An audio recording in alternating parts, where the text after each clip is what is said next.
ওম নমো ভগবতে বাসুদেবায়। জয় শ্রীকৃষ্ণ। রাধে রাধে। নমস্কার প্রিয় দর্শক বন্ধুগণ, তুলা রাশি তথা তুলা লগ্ন অনুসারে চলতি জানুয়ারি মাসের অর্থাৎ 2026 সালের শুরুর জানুয়ারি মাসের 15 তারিখ থেকে ফেব্রুয়ারি মাসের 15 তারিখ, এই যে সময়কাল, এই সময়কালের মধ্যে কিন্তু আপনাদের রাশির ভাগ্যের ঘরে কিন্তু বৃহস্পতি বক্রী অবস্থায় রয়েছে। পাশাপাশি আপনাদের তৃতীয় ঘরে রয়েছে চতুর্গ্রহী গ্রহ বিন্যাস অর্থাৎ রবি, বুধ, মঙ্গল, শুক্র। পাশাপাশি আপনাদের ষষ্ঠ ঘরে কিন্তু থাকছে শনি। তো এতগুলি গ্রহ নক্ষত্রের যে অবস্থান গুচ্ছ, যার কারণে কিন্তু 5টি বিশেষ পরিবর্তন আপনারা কিন্তু লক্ষ্য করবেন এই কয়েকটি দিনের মধ্যে। এবার থেকে আপনাদের জীবনে সমস্ত সমস্যা দুর্ভিক্ষ দূর হবেই হবে। সেক্ষেত্রে বন্ধুরা, এই সময় পারিবারিক ও সুখের অধিপতি শনি ষষ্ঠ ঘরে অর্থাৎ মীন রাশিতে অবস্থান করছেন। এটি নির্দেশ করছে যে পরিবারের অভ্যন্তরীণ ছোটোখাটো বিবাদ যেটি রয়েছে সেটি মিটে যাবে। তবে আপনার নিজের স্বাস্থ্যের কারণে পরিবারে কিছুটা চিন্তার পরিবেশ কিন্তু থাকতে পারে। সিংহ রাশিতে কেতু একাদশ ঘরে থাকায় আপনার সামাজিক যোগাযোগ বা বন্ধুদের বৃত্তে এক ধরনের বিচ্ছিন্নতা ভাব দেখা দিতে পারে। আপনি হয়তো অনুভব করবেন যে অনেক চেনা মানুষের ভিড়েও আপনি শুধুমাত্র একা।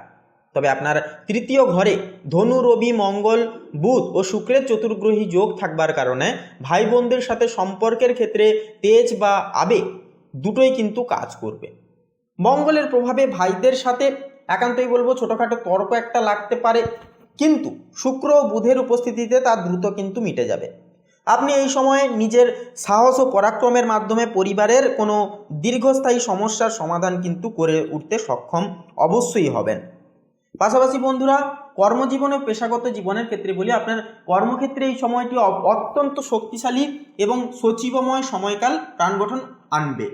সেক্ষেত্রে ষষ্ঠ ঘরে শনিদেবের অবস্থান আপনাকে শত্রু হন্তা যোগ দিচ্ছে, অর্থাৎ কর্মস্থলে আপনার বিরুদ্ধে কেউ ষড়যন্ত্র করলে তা সফল হবে না। তবে নবম ঘরে ভাগ্যের স্থানে মিথুন রাশিতে বক্রী বৃহস্পতি একান্তই থাকছে, যা অবস্থান থাকার কারণে কিন্তু ভাগ্যের সহায়তা পেতে কিছুটা বিলম্ব হতে পারে। বক্রী গ্রহ সাধারণত ফল দিতে সময় নেয়। যারা উচ্চপদস্থ কর্মকর্তা বা শিক্ষকতা পেশায় আছেন, আপনাদের জন্য আপনাদের পুরনো কোনো প্রজেক্ট আবার নতুন করে কিন্তু শুরু করতে হতে পারে। ধনুরাশিতে রবি ও মঙ্গলের অবস্থানের ফলে সরকারি চাকরি প্রার্থীদের জন্য 15 জানুয়ারি থেকে 15 ফেব্রুয়ারির মধ্যে বড় কোনো সুযোগ একান্তই আসতে পারে। কিন্তু মনে রাখবেন, বৃহস্পতি বক্রী থাকছে, যা থাকায় যে কোনো নথিপত্রে সই করবার আগে দুবার অবশ্যই যাচাই করে নেওয়াটাও কিন্তু প্রয়োজন হবে।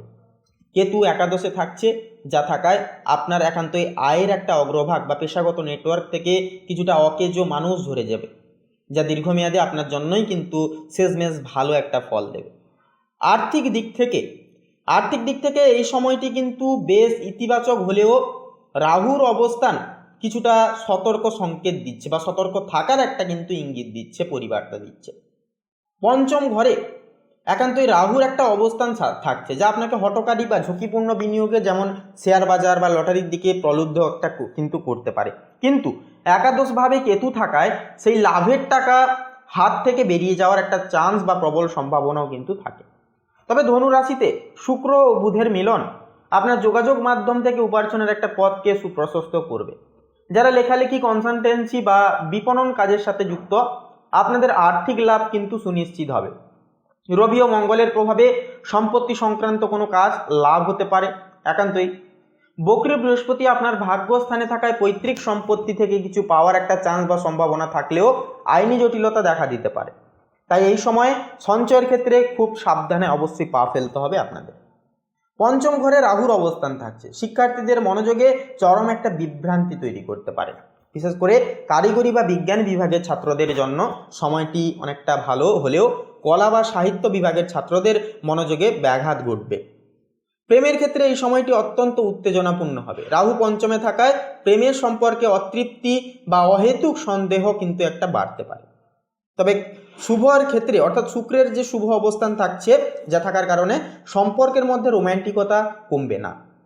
যারা সন্তান নিতে চাইছেন বা ধারণ করতে চাইছেন, আপনাদের জন্য বক্রী বৃহস্পতির দৃষ্টি ও রাহুর অবস্থান কিছুটা শারীরিক সমস্যার একটা অন্যতম ইঙ্গিত কিন্তু দিচ্ছে। তাই বলবো, বাড়তি সতর্ক থাকুন, শরীরের দিকে একটুকু খেয়াল রাখুন। কেতু একাদশে থাকা, যা বড় কোনো বন্ধুর থেকে আঘাত পেতে পারেন, যা আপনার মনের ওপর প্রভাব ফেলবে গভীরভাবে। সেক্ষেত্রে বন্ধুরা একাকিত্ব অর্থাৎ একাই থাকা সর্বশ্রেষ্ঠ বলবো আপনাদেরকে, যে কারুর থেকে এই সময় কোনো রকম কোনো আশা প্রত্যাশা না ঘিরে চলাই কিন্তু ভালো হবে। আপনারা অবশ্যই একা চলুন এবং একান্তই ডেডিকেশন মাফিক নিজেদের দায় দায়িত্ব কর্তব্যগুলো অবশ্যই পালন করে চলুন। এটা কিন্তু দুর্দান্ত একটা ফলাফল জীবনে নিবৃত্ত করে তুলবে। শনি থাকছে যেহেতু বন্ধুরা আপনাদের ষষ্ঠ স্থানে, রোগের স্থানে, যা থাকায় পুরনো কোনো রোগ থেকে মুক্তি কিন্তু একান্তই আপনারা পাবেন নিঃসন্দেহে। তবে ধনু রাশিতে মঙ্গল ও রবির অবস্থান আপনার মধ্যে অত্যাধিক উত্তেজনা বা একটা রাগ কিন্তু তৈরি করতে পারে, যা রক্তচাপের সমস্যা একটা সৃষ্টি হওয়ার অন্যতম ইঙ্গিত দিচ্ছে বা বাড়াতে পারে। রাহুর পঞ্চমে অবস্থানের কারণে পেটের সমস্যা বা গ্যাস অম্বলের সমস্যায় ভোগার একটা সম্ভাবনা রয়েছে। বক্রী বৃহস্পতি আপনার লিভার বা শ্বাসতন্ত্রের প্রতি যত্নশীল হতে বলছে। এই সময় ভারী খাবার একান্তই বলবো এড়িয়ে চলা এবং প্রচুর জল পান করা আপনার জন্য জরুরি হবে। ভ্রমণের সময় সাবধানে থাকবেন, কারণ তৃতীয় ঘরে রবি মঙ্গলের প্রভাবে ছোটোখাটো চোট পাওয়ার একটা সম্ভাবনা একান্তই কিন্তু উড়িয়ে দেওয়া যায় না, যেটা কিন্তু এই সময় দেখা যাচ্ছে। তাই বলবো যানবাহন চালানোর সময়, কোথাও কোনো ট্রাভেল বা জার্নি করার সময় অবশ্যই সাবধানের সহিত সেই সমস্ত দিকে পদক্ষেপগুলি গ্রহণযোগ্য অতি অবশ্যই আপনারা নেবেন। তো সেক্ষেত্রে বলা যেতে পারে যে গ্রহের সমন্বিত প্রভাব ও নিরাময় আপনার ক্ষেত্রে এই সময়ের যে গ্রহ বিন্যাস বলছে যে একদিকে আপনি যেমন শত্রুজয়ী হবেন শনির কারণে, অন্যদিকে মানসিক বিভ্রান্তি অর্থাৎ রাহু ও কেতুর কারণে আপনাকে কিছুটা অস্থির রাখবে।